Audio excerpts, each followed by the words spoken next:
into our next debate now. Should banks pay a windfall tax? That's what we're asking. You can give us a call, 0207 862 2222. Some of Britain's biggest banks have revealed record annual profits. Lloyds Banking Group yearly profit has soared by more than 50% to £7.5 billion. And NatWest has had its biggest yearly profit since 2007, rising 20% to more than £6 billion. Now, the profits have been boosted by the high borrowing costs, so is the case stronger than ever for a one-off windfall tax on their profits. Campaigners for a windfall tax on banks say that it could raise as much as £20 billion. Could it help support the nation through the cost of living crisis, or do you think it would end up actually just harming the economy by driving banks out of the UK? What do we think, Esther? Well, the principle of a windfall tax doesn't sit well with me because, first of all, where does it end?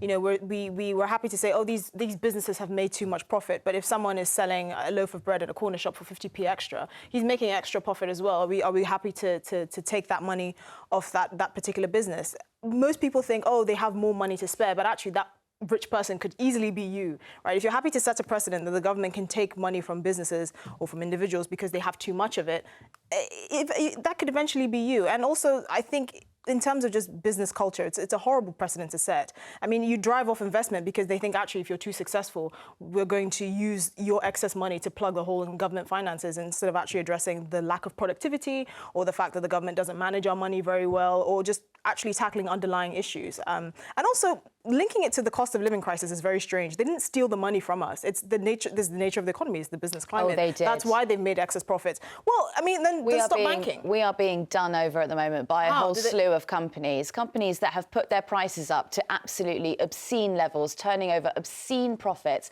and they're not putting anything back into the economy. But that's their job. They're a business. No, but if you look towards like, any of the oil giants, any of the energy giants, even some of the tech companies, they have extracted huge profits out of people over the past year. How are they extracted it? We use their services. People who can't afford to pay their bills, they are now turning over billions of pounds of profit through pushing up the oil and gas prices. If you don't want to line the pockets of oil companies, stop using energy. But you can't stop using energy. But that's the point. But this is the thing. It's not a charity. Here's the thing. You pay for goods and services, and in return, you receive those goods and services. If you have a problem with the amount of money they're making or the fact that they're even making any money, stop soliciting those businesses. They're not charities. You actually have to. I know that so they're not charities. where do we draw the line? But the problem is that the state has had to pick up from where these commercial private companies are taking the absolute mix. Well, your issue is then with the state, not with the businesses for existing as business. I'm sad that the state has to pay for the gap because people can't afford it. I mean, I'm not being funny. In France at the moment, people aren't experiencing the same cost of living crisis that we're experiencing in the UK. That's because their energy infrastructure is completely different. And it's fantastic. They've got a nationalised energy. But do you know what? Do you know what that is? Because of government policy. Again, you're making my point. Because of government policy, the government in France had the foresight to not rely on the Norwegians like we do for gas and risk actually cutting off half our gas supply if Norwegian workers strike. I wish we relied on Norway. That is the point. Your issue is with government policy and the lack of planning. You shouldn't be penalising businesses for making profits, which is the job of a business. You should be penalising the government for making poor decisions. I don't think that you should. No, but is that wrong? I don't.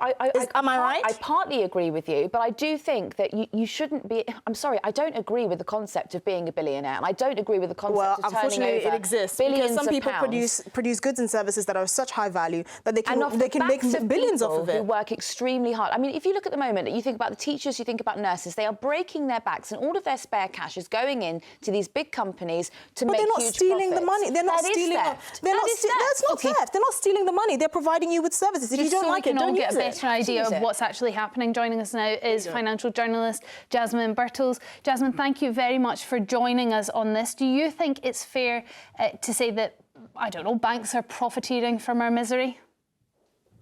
It does feel like it. It certainly feels like it. And certainly when I saw the profits, I found that quite irritating.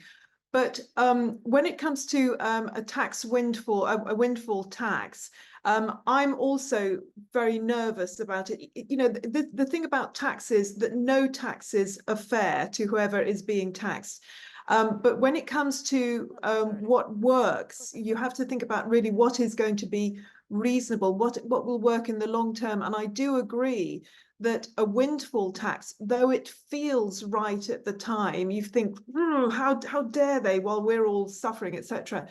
In the long term, as has just been said, it can set a very bad precedent, because effectively you're saying, oh, you've made a profit, we're going to come down hard on you for that.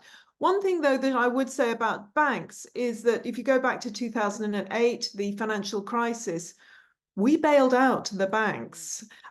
We actually did go and help them. So there is a bit of an extra element there that, you know, we helped them, we put some cash in, we, the taxpayers, did that. So really, the banks do have possibly more of an obligation to us, the taxpayer. She's right. So there is a little bit of an argument there. Well, the thing Jasmine, is, just to hold on, just to set out the stall of what's actually going on, because I think there'll be a lot of people at home, as I have an economics degree, and I'm a little bit lost as to what's happening in this situation. In layman's terms, as if you're explaining it to a 5-year-old, why are we seeing such high profits from the banks, and is it because they're charging us so much for our mortgages? Well, yes, as you've said, the cost of borrowing has gone up, and the banks have done very nicely out of that. Thank you very much. I mean, you could say that they've also been quite clever. I'm not sure that that's entirely true, but yeah, that essentially they are in a happy situation for themselves. However, you know, interest rates can go down again, things could go, you know, in the opposite direction for them. And they would argue, so if that did happen, would we then be helped? You know, would we have that tax given back? Well, no, would be the answer, actually. And frankly, the oil and gas companies say the same. I mean, again, I do agree that they have been making too high profits on certain elements, certain geographical or geopolitical situations. But at the same time, they would argue, well, what will happen when things are not favourable in our area? Well, what Will seems to you come happen in and is help us then? Or is it... Well, what seems to happen then is that the cost seems to come back on the consumer. Again, I'm just wondering, with your financial knowledge, what sort of things could the government do to mitigate those sort of unfairnesses? Well, one of the things they are already doing is there is such a thing as a banking levy. There is a bank levy that is charged in the UK on certain profits, and that's been going since 2011. It's based on their balance sheets, what essentially what profit they're making. If you look at Europe, it's quite interesting what different countries are doing. Very few impose windfall taxes. Last year, Italy did. They imposed a windfall tax. Germany doesn't. They say they won't. France doesn't, although they have quite a few rules and regulations that keep certain rates down. They have anti-usury laws, for example. There are other countries. Spain is saying that it's going to levy some taxes. Sweden doesn't. It has a risk tax. So different countries are doing it in different ways. And certainly there are arguments on both sides in all of these countries where people like us, taxpayers, are saying this isn't fair. The banks are doing really well. They're doing well on the back of our losses. Do something about it. But the governments are looking at it and thinking, you know, there's only so much. Really, you have to be very careful what you do so that you don't destroy the businesses. You don't make banks and other businesses think, well, we won't stay in this country, we'll move our operations to another country. It has to be done very carefully. Got you. OK, I'm going to stay with us, Jasmine. I'm going to take some calls now. Georgette from Murray, what's your thoughts on this? What was your reaction when you heard about the profits banks were making? I think it's horrendous. What they've forgotten is the guy on the street is the one that's paying the money at the end of the day.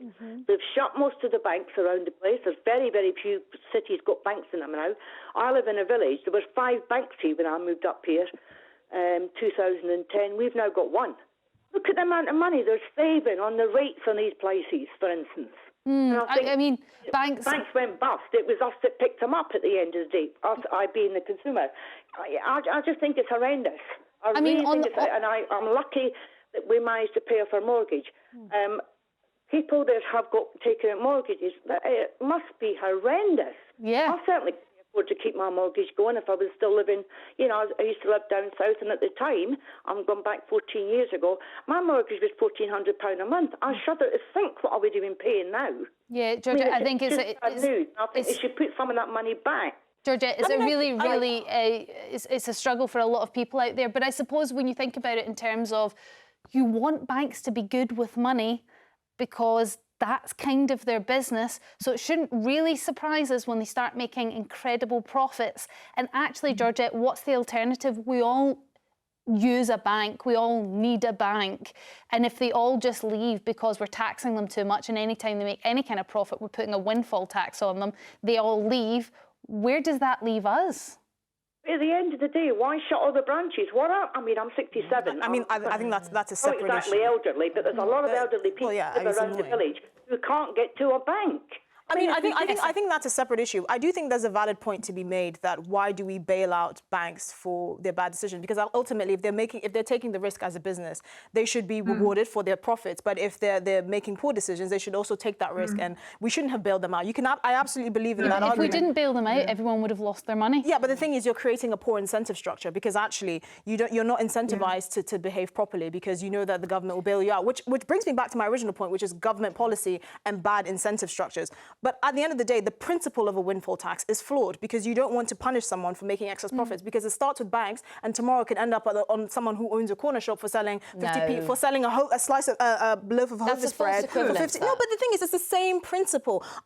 The argument here that government policy is creating bad incentives is actually the fundamental issue here, which I completely agree. But I don't think the solution is then to penalise businesses for being profitable. We are talking about billionaires. We are not talking about local corner shops who want to make a tiny bit of extra profit. But we could. One of the worst things that we do in this country is that we let billionaires and people at the top of the scale tell people who are at the bottom of the scale that somehow our issues are linked. We've done it with inheritance tax. For some reason, we've managed to convince the country that everyone is going to be charged inheritance tax, and actually no one is going to be charged inheritance tax. The worst thing that we do is try to sympathise with billionaires. I don't think we're sympathising with billionaires. We're talking about the fundamental principle here. If you own a business, you're supposed to take a risk, right? So, and part of the risk is risk. It's risk and reward. It's risk and reward. If you take a risk and it pays off, you get the reward. If you take a risk and it doesn't pay off, you take all the blame for it. And unfortunately, we have an incentive structure that is not allowing banks to fail because they've made poor decisions. That's the issue. Esther, I'd just like